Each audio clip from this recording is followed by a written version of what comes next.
Dans plusieurs dictionnaires, les mots attendre et patienter sont souvent considérés comme interchangeables. La différence, c'est vrai, est effectivement très subtile, mais elle vaut la peine d'y porter attention.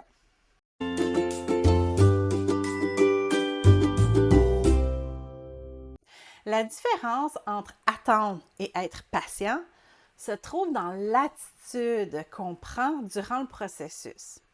Dans les deux cas, on fait face à un délai pour obtenir ce qu'on veut. Quand on attend l'autobus, par exemple, on peut se mettre à attendre en regardant l'horaire ou les déplacements de l'autobus d'après notre GPS. Notre état d'esprit peut être comme anxieux en quelque sorte. On peut même être énervé du délai que ça prend et où on peut peut-être s'inquiéter du retard de l'autobus. Ça, c'est quelqu'un qui attend. Alors qu'une personne patiente va avoir confiance dans le système de transport et va profiter du délai pour travailler sur un projet ou pour relaxer en écoutant de la musique. Attendre, c'est un état passif, même si on se met à grimacer. Alors que être patient nous pousse vers l'action, même si l'action, des fois, c'est de se reposer. La patience implique une attitude d'acceptation. Notre réponse n'est pas encore là, mais on croit en celui qui a fait la promesse. Alors, on ne s'inquiète pas du processus. On est capable de demeurer calme et positif, même si la réponse tarde. On a bien sûr le grand désir de voir notre réponse, mais ça ne prend pas toute la place dans nos pensées. On n'essaye pas de contrôler le processus. On est capable de faire confiance à la source de notre réponse. Pour les chrétiens, être patient signifie vivre dans la foi, dans l'espérance et dans l'amour.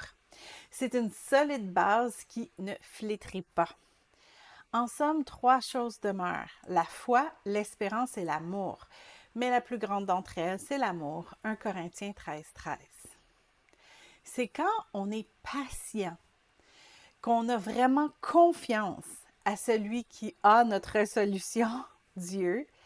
C'est là qu'on est vraiment en train de mettre en pratique notre foi. Or, la foi, c'est la ferme assurance des choses qu'on espère, la démonstration de celles qu'on ne voit pas. Hébreux 11:1.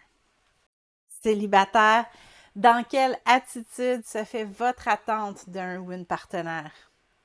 Vous pouvez dire « Oh, j'attends patiemment », mais si vous êtes anxieux, frustré et que vous essayez de contrôler la situation, c'est seulement que vous êtes en train d'attendre. Dieu veut que vous soyez patient, c'est-à-dire que vous lui faites confiance pour votre statut social, que vous arrivez à apprécier votre célibat et que vous vous préparez à recevoir la réponse à votre prière. Être en attente, ça vous pousse à essayer de contrôler la situation. Être patient, ça vous force à vous soumettre à Dieu. Réjouissez-vous dans l'espérance et soyez patient dans la détresse.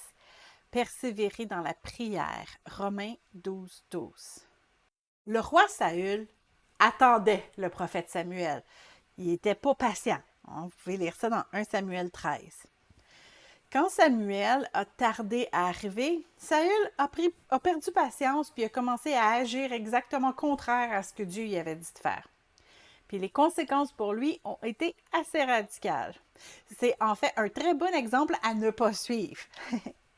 Si on a besoin de patience, l'idéal c'est juste de se tourner vers le Saint-Esprit.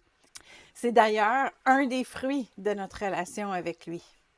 Il va savoir nous apaiser, nous aider à garder nos regards fixés sur Christ.